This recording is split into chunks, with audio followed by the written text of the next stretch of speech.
చేనేత కార్మికుడిగా మారి మగ్గంపై చీరను తయారు చేస్తూ మాజీ మంత్రి తలసాని శ్రీనివాస్ యాదవ్ సందడి చేశారు. సికింద్రాబాద్, ఉజ్జయిని మహంకాళి బోనాల జాతరలో భాగంగా అమ్మవారికి సమర్పించే చీరల తయారీకి శ్రీకారం చుట్టారాయన.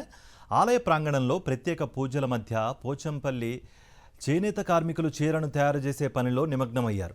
అమ్మవారి ఆలయంలో మగ్గంపై చీర తయారీని తలసాని ప్రారంభించారు. మొత్తం 3 చీరలను తయారు చేసి అమ్మవారికి సమర్పించనున్నారు. పాత పద్ధతి ప్రకారమే మహంకాళి బోనాల వేడుకలు, బల్కంపేట అమ్మవారి కళ్యాణం సాగడం సంతోషంగా ఉందన్నారు తలసాని. ఎటువంటి ఇబ్బందులు లేకుండా వేడుకలను నిర్వహించడం జరుగుతుందని ఆయన తెలిపారు.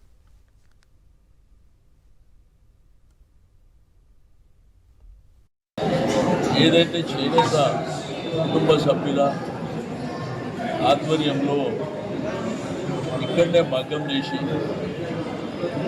బల్కంపేట దేవాలయంలోనే మగ్గంతో మరి నేయడమే కాకుండా పట్టు చీరలు తయారు చేసి 3 చీరలు బల్కంపేట అమ్మవారికి మొన్న కళ్యాణానికి ఇవ్వడం, ఇక్కడ కూడా వారి ఆధ్వర్యంలో 3 చీరలు మహంకాళి జాతర బోనాలకు ఇవ్వడం, అదేవిధంగా భద్రాచలం కానీ వేములవాడ కానీ ప్రతి సంవత్సరం వాళ్ళే చేయాలనేటువంటి సంకల్పంతోనే ఆ రోజు నేను స్టార్ట్ చేయడం జరిగింది. చాలా సంతోషం. వాళ్ళ కుటుంబ సభ్యులకు అందరికీ నేను మనస్ఫూర్తిగా అభినందనలు తెలియజేస్తాను.